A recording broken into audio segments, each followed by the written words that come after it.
Almost చాలామంది ఇప్పుడు పాల ప్యాకెట్లే వాడుతున్నాం కదా. విడిపాలు దొరకడం కష్టం, కొందరికి దొరుకుతాయి. అయితే ఈ రెండింటిలో ఏది బెటర్?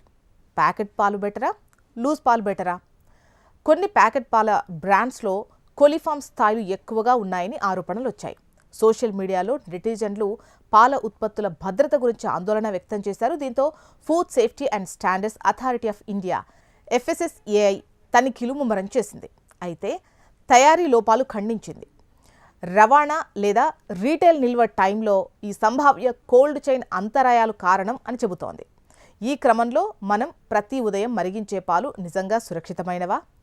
5 నిమిషాలు మరిగిస్తే అది తాగడానికి పనికి రాదా అనే విషయాల గురించి మాట్లాడుకుందాం.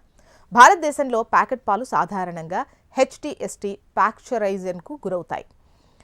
15 సెకండ్ల పాటు 72 డిగ్రీల సెంటీగ్రేడ్ వద్ద వేడి చేయబడి త్వరగా చల్లబడతాయి. ఇది ఈకోలి, సాల్మోనెల్లా వంటి హానికారకమైనటువంటి సూక్ష్మజీవులను 99% తగ్గిస్తుంది. అయితే పాక్చరైజ్ చేసినటువంటి పాలు స్టెరైల్ కాదు. ఇంట్లో పాలను మరిగించి 5 నిమిషాలు వేడి చేసినప్పుడు ఉష్ణోగ్రతలు 100% దాటుతాయి.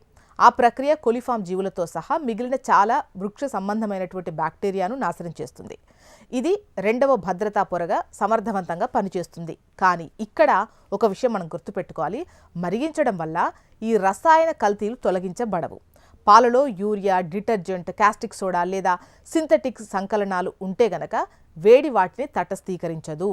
ఈ పదార్థాలు ఎక్కువసేపు మరిగించిన తర్వాత కూడా ఆరోగ్యానికి హాని కలిగిస్తాయి. అలాగే అధికంగా మరిగించడం వల్ల విటమిన్ B12, ఫోలేట్ వంటి వేడికి సున్నితమైన పోషకాలు క్షీణించిపోతాయి. కాబట్టి మరిగించడం వల్ల సూక్ష్మజీవుల నుంచి భద్రత మెరుగుపడుతుంది. కానీ ఇది కలుషితమైన పాలను స్వచ్ఛమైనదిగా మార్చదు. శీతలీకరణ విఫలమైతే సరిగ్గా పాశ్చరైజ్ చేయబడ్డ పాలు కూడా సురక్షితం కాదు. ఎందుకంటే 5 డిగ్రీస్ నుంచి 6 డిగ్రీస్ మధ్య బ్యాక్టీరియా వేగంగా పెరుగుతుంది. మనం బయట గేదెలు పెంచుతూ పాల వ్యాపారం చేసేవారి దగ్గర కొనే లూజ్ పాలు తయారీ వెనుక ఒక సంప్రదాయం ఉంది. చాలా కుటుంబాలు స్థానిక విక్రేతలను నమ్ముతారు. పచ్చిపాల రుచిని వారు ఇష్టపడతారు. కానీ పచ్చిపాలు పాశ్చరైజ్ చేయబడవు. ఇది క్యాంఫిలోబాక్టర్, ఈకోలి, సాల్మోనెల్లా వంటి వ్యాధికారకాలను కలిగి ఉంటుంది. మాన్యువల్గా పాలు పితికే టైంలో పరిశుభ్రత కాలుష్య స్థాయిలను ప్రభావితం చేస్తుంది, ముఖ్యంగా ఈ పేడతో సంబంధం ఏర్పడితే. ఇక ప్యాక్ చేసిన పౌచ్ పాలు ప్రామాణిక పాశ్చరైజేషన్ పరీక్షకు లోనవుతాయి.